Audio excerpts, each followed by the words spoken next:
This special trip takes us to a little town in Nebraska called Arthur. Arthur, Nebraska, the county seat for Arthur County. The county named for Chester A. Arthur, who was president when the county was organized. Today the town of Arthur has a population of about 180. There are more cows than people. Arthur County is located in the heart of the Sandhills country of Nebraska.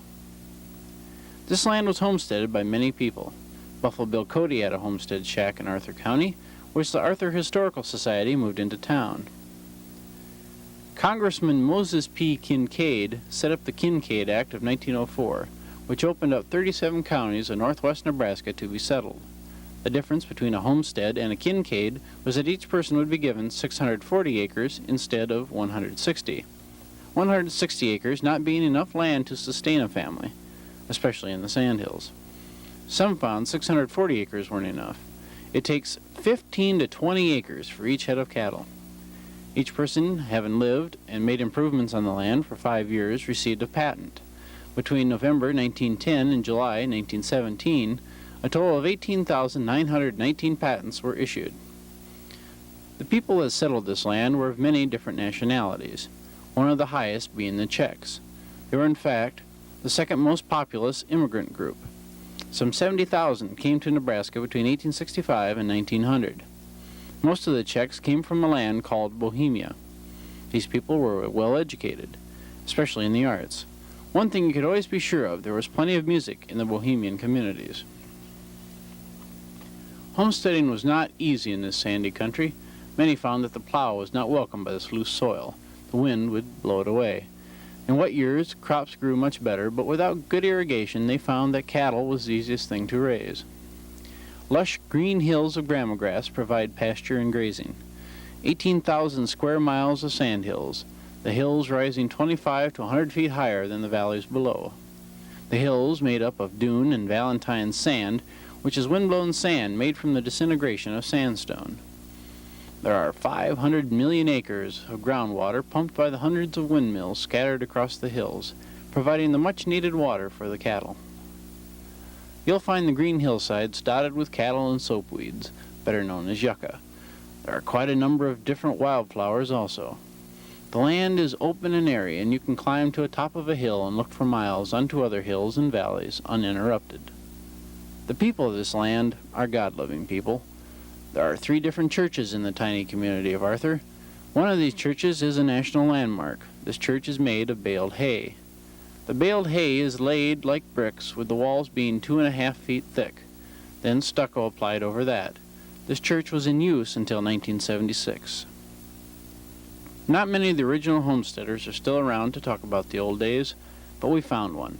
Mr. Joe Monhart, who as a child came to this country from Bohemia, and his wife Winnie, whose folks homesteaded here even before Joe came to this county.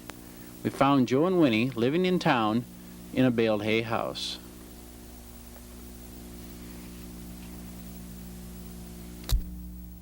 We're talking today with what I would call a real pioneer, Mr. Joe Monhart. And Joe, first of all, I'd like to ask you, when and where were you born?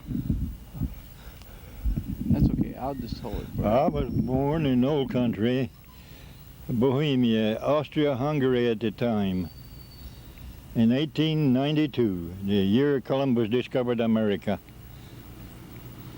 And I lived there till the folks left the country for America. I was, my name is Monhart, and my dad was a miner engineer or something like that. Anyway, he worked in the mines, and there was blasting down in the mine there, some kind of a canal or channel or something. Anyway, and it's what they call a drip. Before he sent his men in to put up the timbers to hold up the rest of it, he stepped in that tunnel, and as he stepped in a few steps to find out whether it was safe enough for his men to go in to put up the timbers, he stepped in, and as he stepped in a few steps, a big slab of rock came down on him and smashed him and killed him. And My mother remarried when I was about 2 years old. My dad got killed when I was about 2 years old. Then my mother remarried. My stepdad's name was Spurney. And I lived in the family, and I went under the name of Joe Moonhart through school there in the old country. And then they had a strike in that mine, and the folks, all the miners struck. And it lasted about 3 or 4 months. I forget now how long it was. It was a long time. Anyway, they finally got it settled, and the miners went back to work. And I remember my stepdad and my mother talking about it. The miners were worse off after the strike and settlement than they were before they struck. And my stepdad had a brother in Chicago, Illinois, in the United States. And he was writing to my stepdad, wanted him to come out. And it took folks quite a while before they finally decided to move to United States. And they moved, they started, and they left Bohemia. And when they got to Bremen, Germany to get on a ship, Brandenburg was the name of the ship, and the sailing authorities told my stepdad he'd better put me down as his own son. It would save a lot of red tape. So he put me down under the name of Joe Spurney instead of Joe Moonhart. And of course it didn't make any much difference to me. I was just a kid, but I got on that ship, and in the meantime, I'll tell you one thing. After my dad got killed and my mother married, folks bought me an old fiddle for Christmas. It was an old fiddle, and I started to school, music school, right after the New Year's. And I went to that school for 7 or 8 years. And it wasn't once or twice a month or once or twice a week. It was an everyday occurrence. And I went to that school for about 8 years. We had 10 books on the fiddle, and I went through the whole works. And when we got on the ship from Bremen, Germany, I fiddled for some of those highfalutin boys up there. And let me tell you something, I used to get a hatful of pfennigs or crowns, and well, that didn't mean much to me, but if they throwed in a banana or orange, something like that, I'll tell you that took my eye. And folks went across the ocean and wound up in Chicago, and my stepdad went to work very next day after we got there. His brother had a job for him awaiting. And us kids went to school. There was a half-brother, Frank. He was about 5 years younger than I was. And my brother, stepbrother, half-brother Henry, and a sister, Mary, half-sister. And Frank and I, we went to school. Henry wasn't quite old enough. And we stayed there. I don't know how long we stayed in Chicago, but that Chicago city, as I remembered, I was just a kid, but I'll tell you, I was horrified at the shape that town was in, dirty. And the folks, my mother's relation lived in Kansas, Belleville, Kansas, was the county seat in Republic County. Their post office number was Cuba. And the folks decided that it would be better for us kids to grow up on a farm than it would be in that dirty city. So they moved to Cuba, Kansas, and we lived on a farm there. And I went under the name of Joe Spurney. I went through school there, and folks just knew me just as Joe Spurney. What year did you move to Kansas then? I couldn't tell you. It must have been 1907 or 8. I don't know. Mm-hmm. Don't remember. And I lived there. I went through school there, and I fiddled for dances there in Kansas. And My birthday comes on 26th day of July. And my stepdad one day told me, well, Joe, you better take your dad's name. Well, it kind of stunned me because I forgot I was a Monhart. Everybody knew me as a Joe Spurney, and that's how I knew myself as a Joe Spurney. But I had to take out my citizenship papers and my own name, Joseph Monhart, and I did. And one Saturday evening, I played for a lot of dances there, and I played for a dance that night. And about midnight, there was a group of young men came over to my corner when they usually had their break, and I heard them talking about going to Broken Bow to register for a Kincaid. Well, I didn't know what a Kincaid was and cared less, but I did want a little vacation, and I knew all those boys, and I thought it'd be fun to take a little trip. So I says, can I go with you guys? Well, sure. So I went with them, and there was 10 or 12 of us went to Broken Bow to register for a Kincaid. Can you tell us what is a Kincaid? Kincaid is a homestead. Homestead used to be in a size of 160 acres, but during this certain land was in the sandhills of Nebraska, and Senator Kincaid didn't think that 160 acres was sufficient to support a family, so he had him increase the homestead entry to 640 acres instead of 160, and that was a Kincaid. Mm-hmm. And so we went to Broken Bow. Well, I went to Broken Bow with the boys, and when we got to Broken Bow, the land office or whatever it was, a long old table and a lot of papers to fill out. Well, I went through the same rigmarole that the boys did when I filled out the papers and signed my name, this and that. And when we got through, the clerk, if that's what he was, told us, if you be lucky enough to draw a low enough number to draw a homestead, you'll be notified by the federal government by registered mail. And, well, I kind of forgot all about it, and I fiddled for dances there. But I happened to be in our little town of Wayne, Kansas, where we got our mail, and I knew the postmaster. His name was Herb Lilly. Him and I played in the same band in that little town of Wayne. Our bandstand is still there in the middle of the street. And I just happened to kind of think about that registered mail, and I says, Herb, is there any registered mail for Joe Monhart? He looked, he says, yes. I said, that's me. Well, he looked at me. He didn't call me a liar, but he wouldn't give me that registered mail. I had to go back home and take my citizenship papers and bring him down to him and show him that I was a Joe Monhart. Yeah, he knew you as Joe Spurney, right? Yeah, everybody knew me, just Joe Spurney, see? Mm-hmm. I went under that name.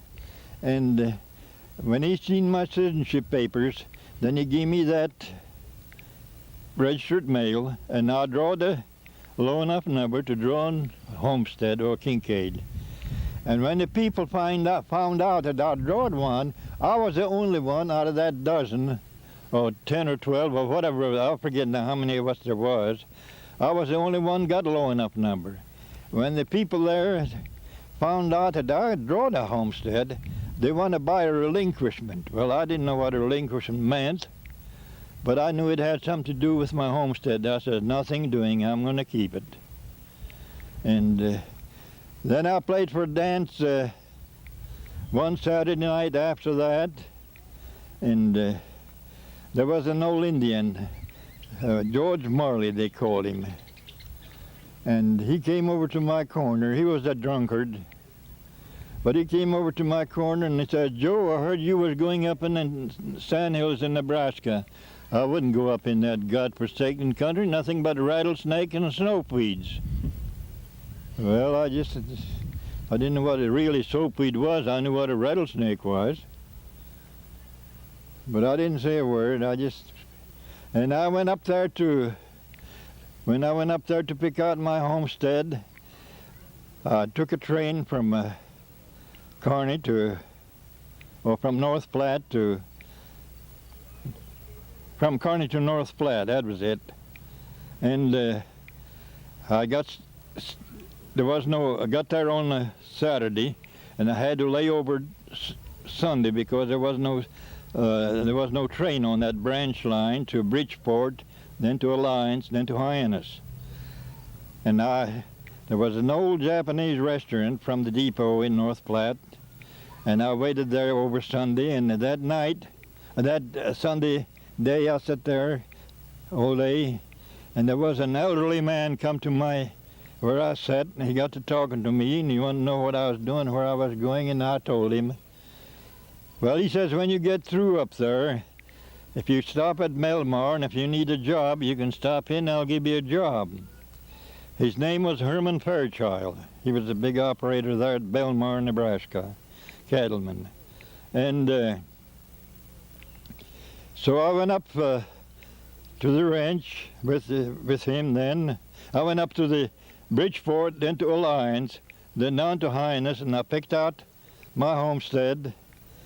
And then I went back, and when I got to Belmar, I needed a job. I was just about broke. And I got off there at Belmar, and he gave me a job. I went to work.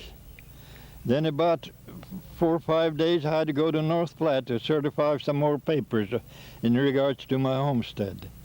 Then I got back, and I went back to work. And we was working cattle there in the corral there.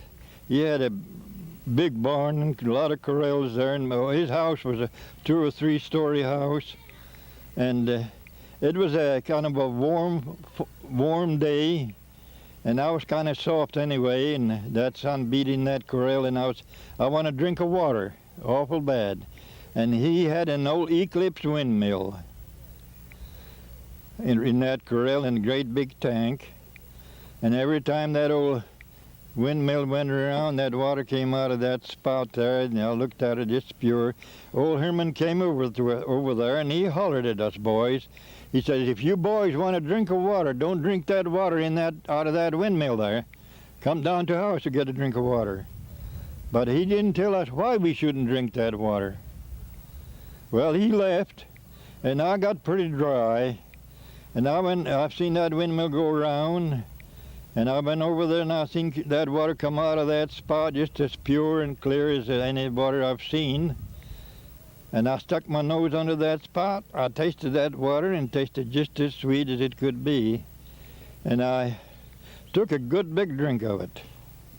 And I said, what in the world is the use of walking down to the house? It must have been 200 or 300 yards.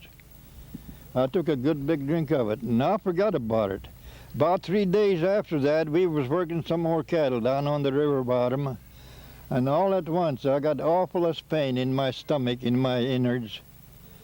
And Herman's horseback off to one side. I rode over there, and I told him, I said, Mr. Fairchild, I'm awful sick. He looked at me, and he says, you drank some of that damn water out of that well in the corrals, didn't you? Well, I forgot all about it. I didn't say I did, or I didn't say I didn't. But he said, stick around here a few more minutes, and we'll be through, and then you can go on up to the house. So I did. Stuck around there for a few minutes, then I started for the house. It must have been 2 or 3 miles. When I got to the house and got in front of the house, I just fell off of the horse. Mrs. Fairchild was there on the porch. She helped me up, and my room was upstairs in that house, and I crawled upstairs. And she went there in the other room. She called the doctor right away. They seemed to know right away what was wrong with me. But I had the awfulest misery, just like if you took a knife and put it in my guts and well. They weren't telling you what was wrong, though. No, they didn't tell me. And I crawled upstairs, and I crawled in bed. And about a couple hours, there was a couple of men come upstairs, and each one had a bag great big medicine bag. Or anyway, that's what the doctor had his medicine in. They come into my room, and they set the bags down. And when the Dr. Likens was his name, when he got through poking me here and there and all over, he went to one of his bags and opened it up, and he's going to get his medicine. But when he opened it up, he slammed it shut, and he swore like a trooper. He picked up the next bag and opened it up, the same thing. That medicine, when he come across that tableland from Ogallala to Belmar, no road, just a rough road, in the back of his car, it just mixed up his medicine, broke his bottles and boxes, and he didn't have any medicine. And he told me, he said, I don't have any medicine for you here right now, but I'll mail it to you. And he did. And the other man was Grandpa Stafford. That was my wife's father. Dr. Likens come across that tableland, and the Grandpa Stafford homestead was right on the edge of that tableland. And the trail, or the road as they call it, passed right past that place. And Dr. Likens didn't really know where Herman Fairchild Ranch was, so he stopped there. And Grandpa Stafford came with him. And then they went back, and I took awful sick, and they got the medicine, and I laid there in bed for 3 or 4 months. Before I took sick, I weighed around 175 pounds, and when I got able to get on a scale, I weighed 118 pounds, so I lost quite a lot of fat. Mm-hmm. But I got over it, and I got able to get home.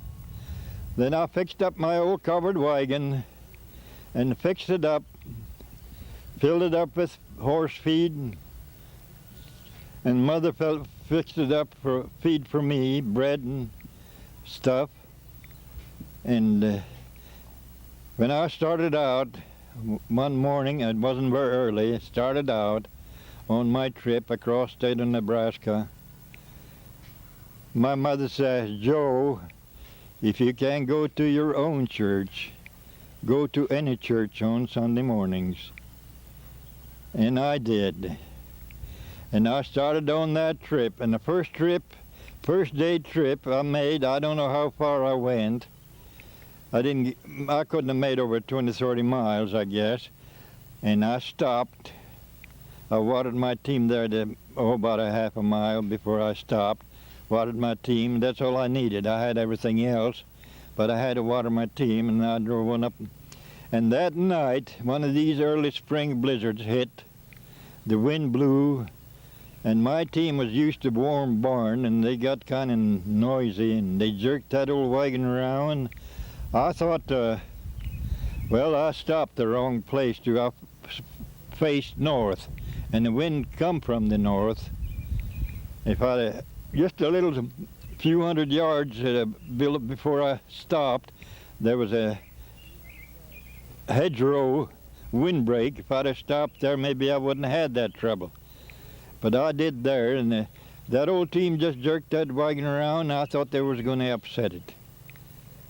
But they finally broke loose, and I figured they went home. Well, I just made myself believe, now if those nags went home, I'm going to go home too, and by golly, I'm going to stay there. But instead of that, you know, I walked down there where that windbreak or that hedgerow was turned east and west. There they were. The doggone team was there, and I had to hitch them up and come on. And I did. And by golly, you know, that was quite a... I hitched them up and I come on, and in a way, that was the nicest trip I ever took. I could tie my lines around the front dashboard and look around, take in the sights and everything, you know, and the team just went on, just jogging on. And I don't know how many days I've traveled, but it was southeast of Kearney, around Kennesaw or whatever those little towns were. I never tried to make any towns. I just stopped wherever night caught me. I started usually in the morning by sunrise, a little after, and I quit sundown a little after. How many miles do you think you made a day? Oh, I would imagine around 50 miles a day, maybe a little more, maybe a little less. I don't know. And you were all alone? I was all by myself. There was another kid gonna come with me. A fellow by the name of Ray Johnson was his name. He was a little bit younger than I was, but he was gonna come with me, and I figured on him coming with me. But just a few days before I had to start, you see, I had to be on my homestead certain day of the month of April. Mm-hmm. And he took sick, and he couldn't come, and I had to go alone. And this here, on Easter Sunday, I was southeast of Kearney someplace there, and traveling. Easter Sunday used to be a big day at our house always. I looked up there, and there was a white building there, not a very big building, but there was a lot of buggies there, and some Model T Fords or whatever they were. And when I got even there, even with it, I stopped, and I heard some of the best singing you ever heard.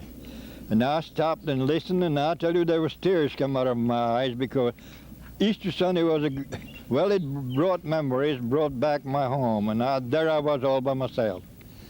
And finally it dawned on me, it says, Joe, you better be moving. Those folks might think you're up to something. So I started on, and I didn't travel over 2 or 3 miles. I come to another building, and same thing. Buggies all around it, celebrating Easter Sunday. Man, was I ever homesick. Well, I started on, and that evening, about sundown, a little before, I looked up ahead, and there was a great big old white house. Kind of reminded me of old Herman Fairchild's house. But all I could see was the top of it white, and I could see the windmill and big old white barn. And so I pulled off to one side, and that's all I had to do, just take my horse to where they could get water. I had my feed with me. So I unhitched that team, and I led him up there to the water. It was a short quarter, I guess. And when I stood there at the tank, there was an old man come out of that house. He came over to me, and he spoke to me. He wanted to know where I was going and what I was doing. I told him what I was doing and what my business was. And he wanted to know where my wagon was, and I told him. Well, he told me to go and hitch on to the wagon and bring the wagon to the yard. Then you can put your team in the barn. So I took the team back there and hitched onto the wagon and pulled it in the yard. And just as I pulled it in and started to unhitch my team, there was a bunch of kids come out of that house.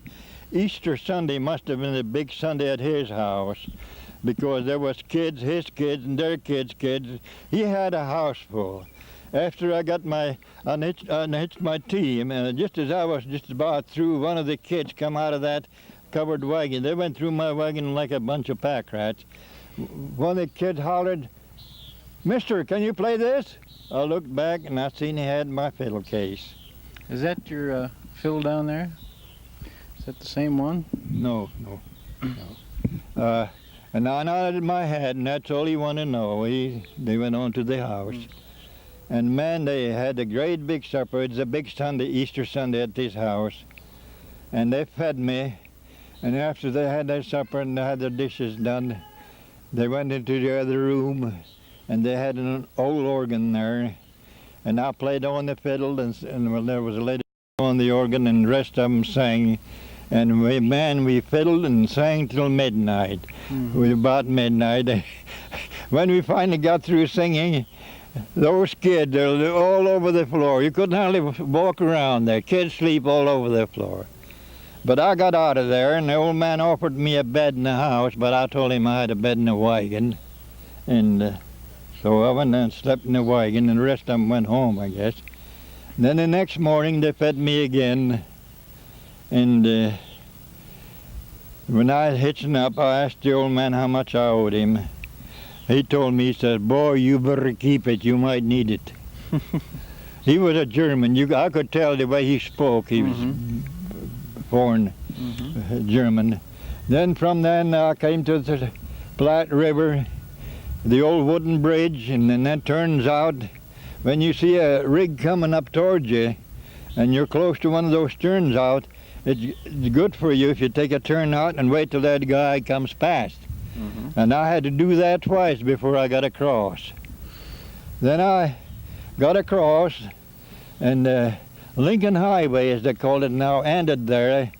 Well, it started on, afterwards, started on west of Kearney, but it was just a country road, just a section line. You go about a mile, then you go north, then you go west, then you go south, just a mile at a time. Mm-hmm. It was twice as far from Kearney to North Flat as it is today. Mm-hmm. And now I got to North Flat, and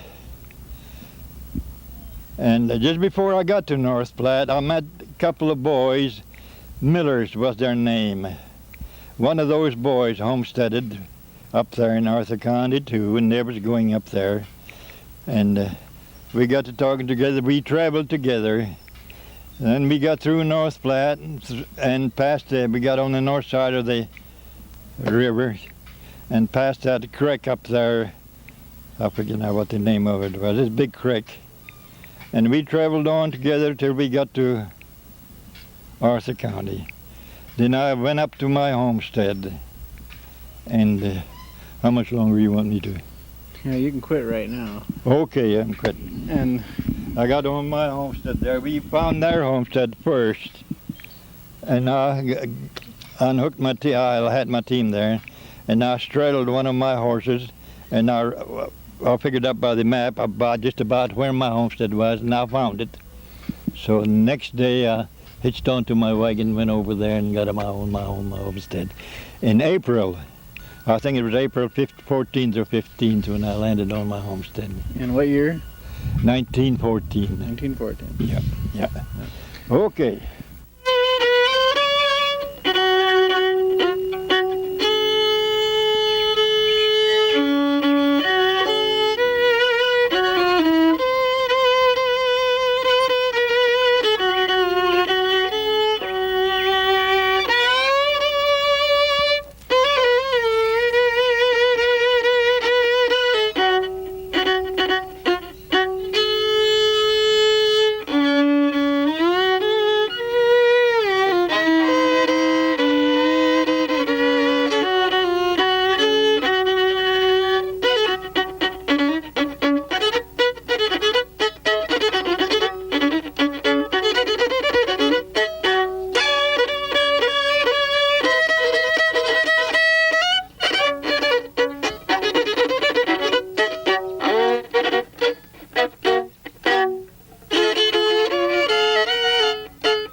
During the summer days on my homestead, I worked for the ranchers during the weekdays in the haying time. One summer I worked for old Ed Patrick, a big operator down on the river bottom, and Cy Peterson. He lived on the Otter Creek. And I worked for them through the hayfield. And Ed and Cy, they leased a lot of land up there on the tableland. That was before it was broke up for wheat. There's nothing but grass there. There was no wheat there. Grandpa Stafford had a homestead right on the edge, and he had a little field of some kind of a crop. But most of that land was in grassland, and the good grass, I guess. Anyway, Cy and Ed thought it was.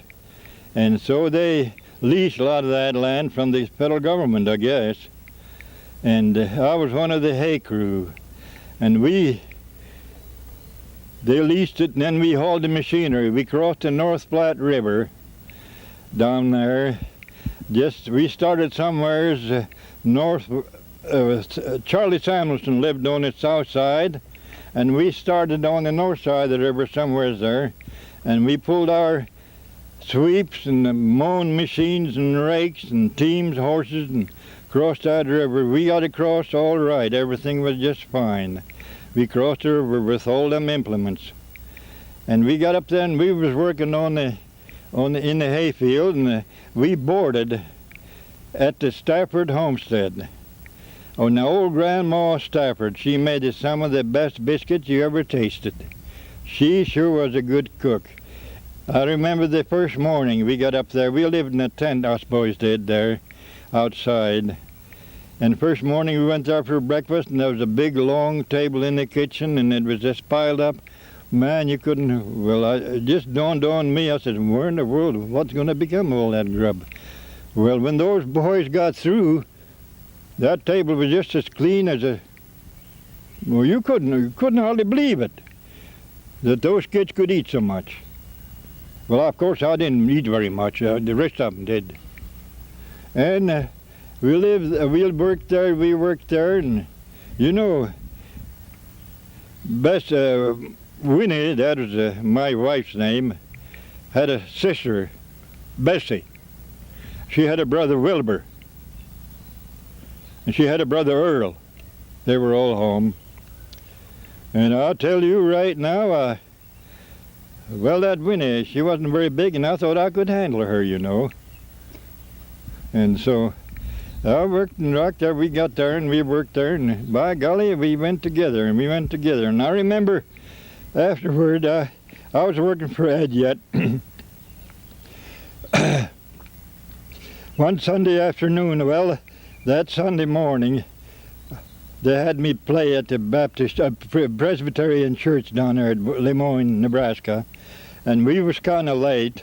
I was kind of late getting home, but Mother Patrick had a dinner for me when I got home. I beat the rest of them up there, and she had a dinner for me. I ate my dinner, and then I hooked onto my buggy, and I started across the river to see my wife.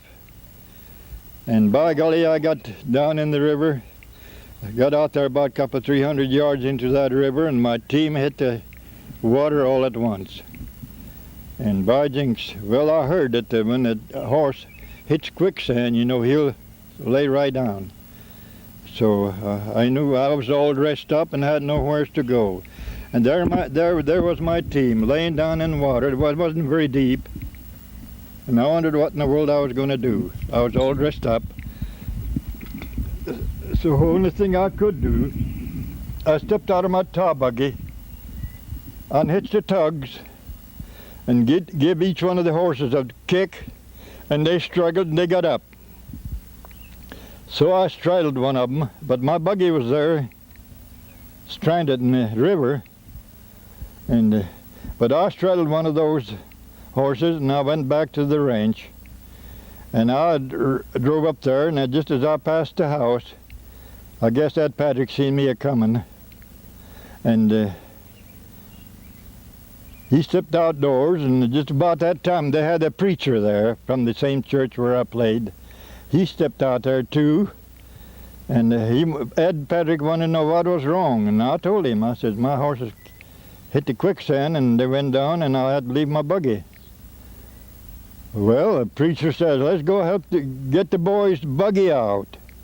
And about that time, Herman and Fred Soule, that was the two boys, German boys down there on the river bottom, their folks, big ranchers there.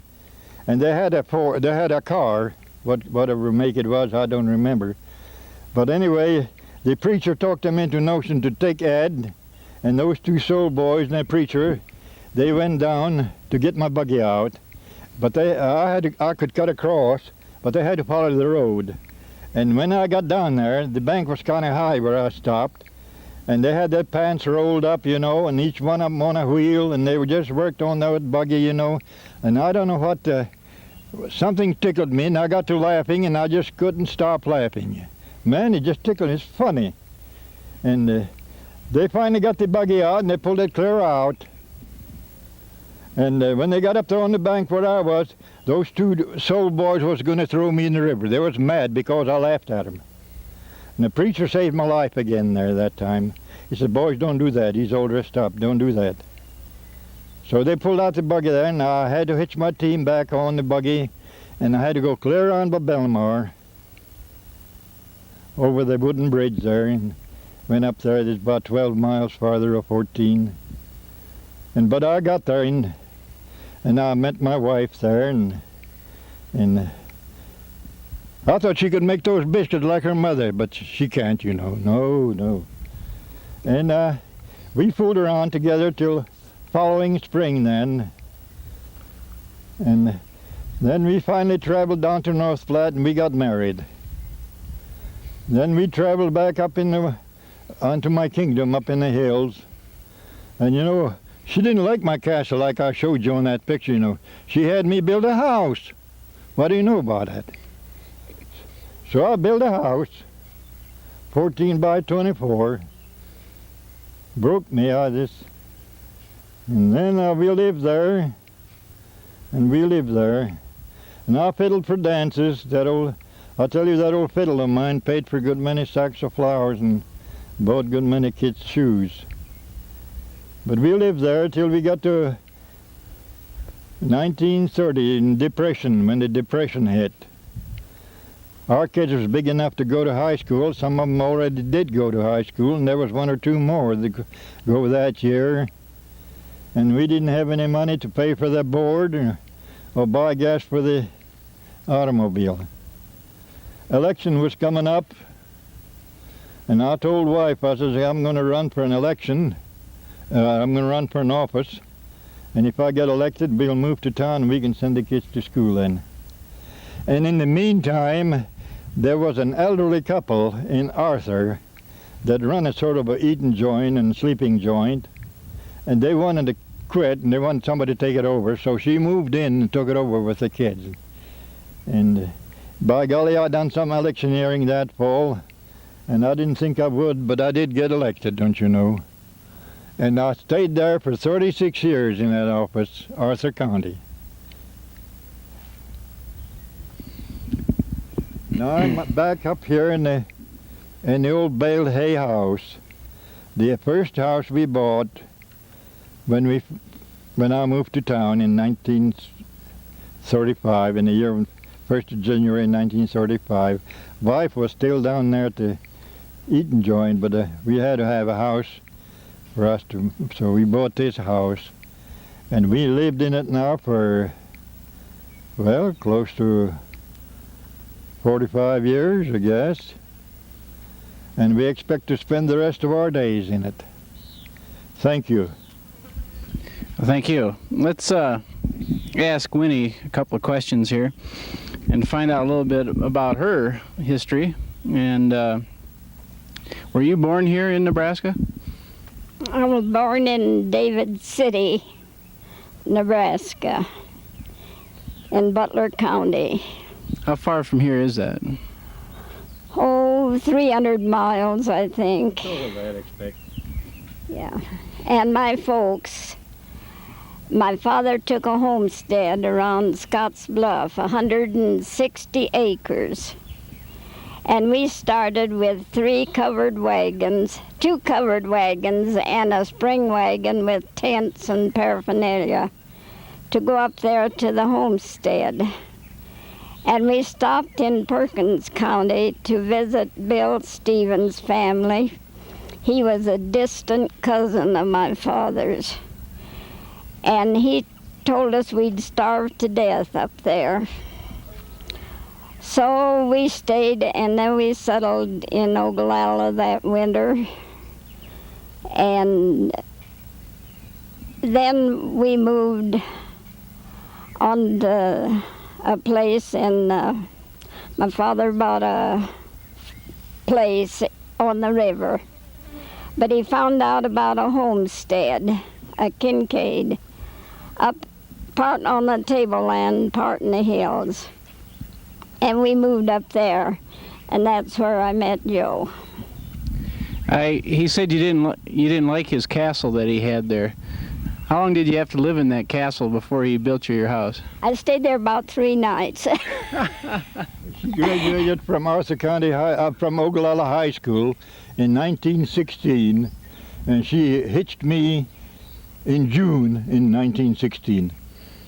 See, I was caught ever since June, the month of June in 1916. How many children did you have?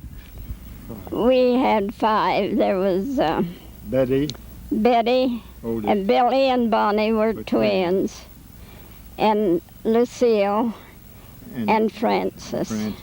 And Bonnie Bell, she passed away. She died Well, that was 19. 58, wasn't it? I don't remember. She was 54 years old. Mm-hmm.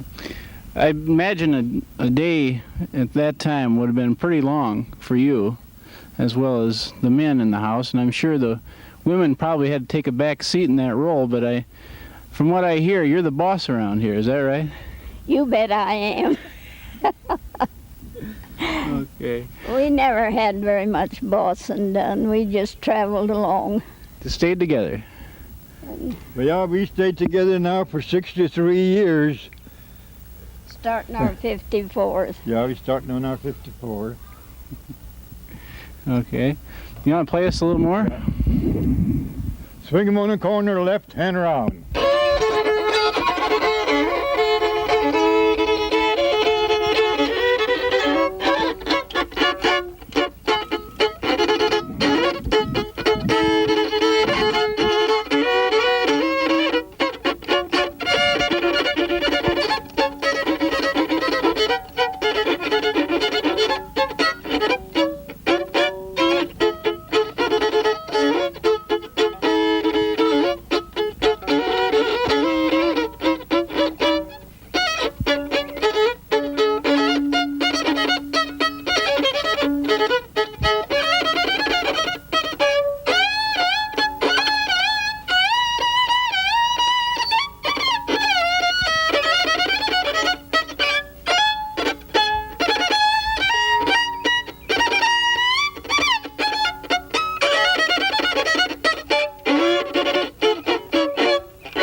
Thank you.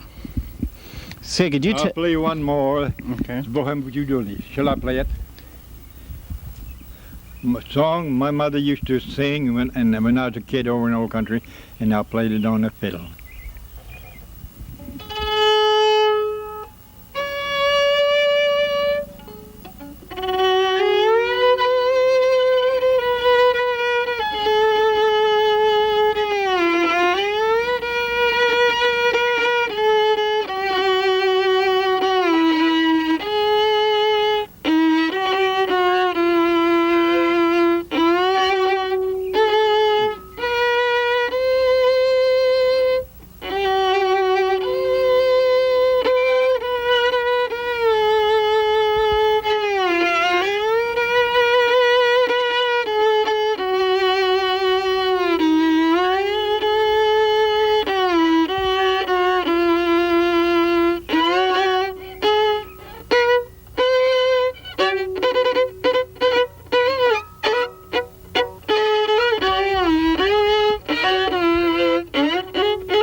Thank you.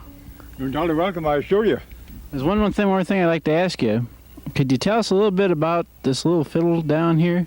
What? This little fiddle down here. Oh, yes, I can tell you all about that little fiddle.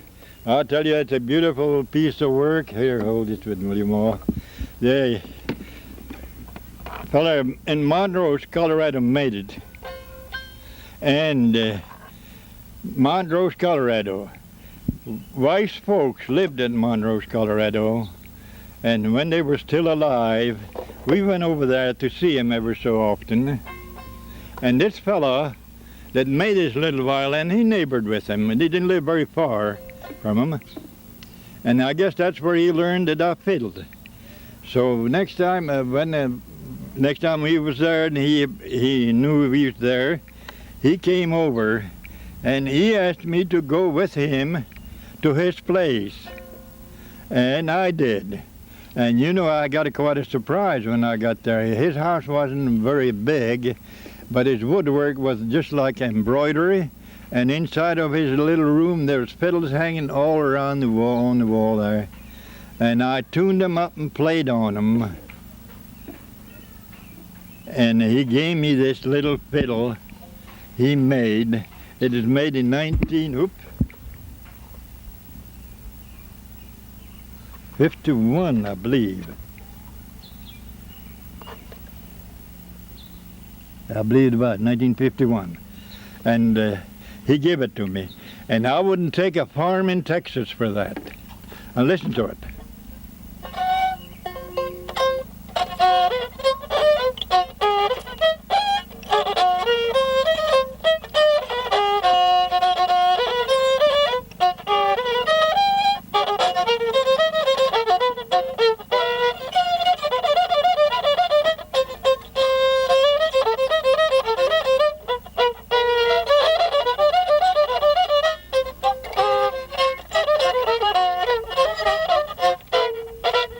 Amen. You needed some rosin on that bow. Need the rosin and need the fiddle string. The fiddling too. Yes, sir. Are you through with us? Yes, we certainly are. Oh, good. Thank you very much. You're totally welcome, I assure you. Joe took us out to his homestead. The homestead lies about 10 miles southwest of Arthur. After the Monharts moved into town in 1935, they rented out the homestead to other ranchers in the area. The buildings on the homestead have been sitting empty since 1960, and age is beginning to take its toll. Once beautiful buildings slowly returning to the earth. Joe told me that it makes him very depressed to see it in this condition. A lot of memories still linger here for his family. Joe Monhart, a man who loves the land and his country very much.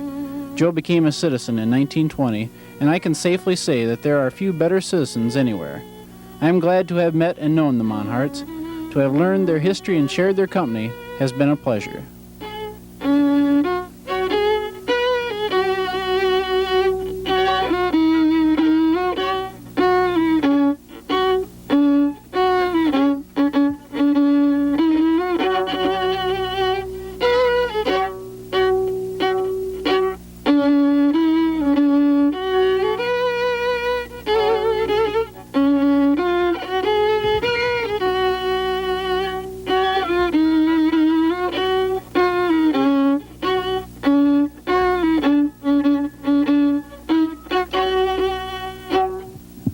Thank you.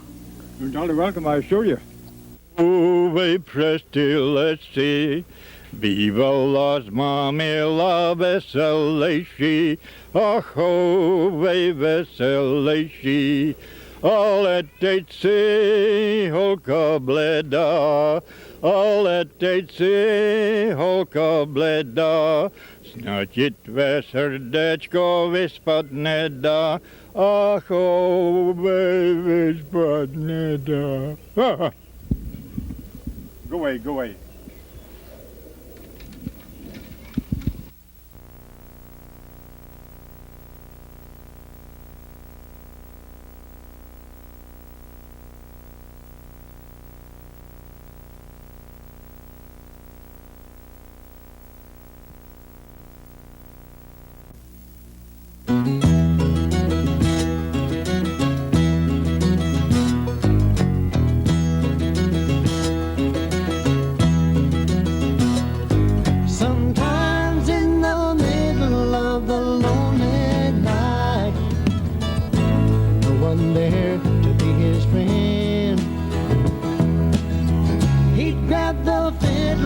and he'd hold it tight. Angels there would gather around him, and he would play all through the night. He would play all through the night. He would play till everything seemed alright. And I cried every time that I watched him play. Oh, he really had something to say. And I watched him steal away.